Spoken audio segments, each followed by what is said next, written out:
Na-in love ka na ba? Yung true love, ha?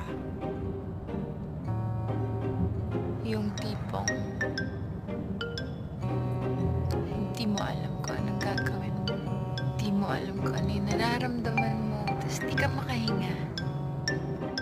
Pag naiisip mo yung tao, mabagsak yung tiyan mo.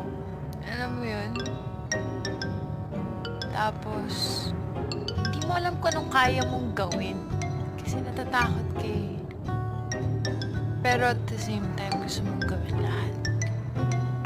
Kasi nga in love ka. Naramdaman mo na ba yun? Ako gusto ko sana sa life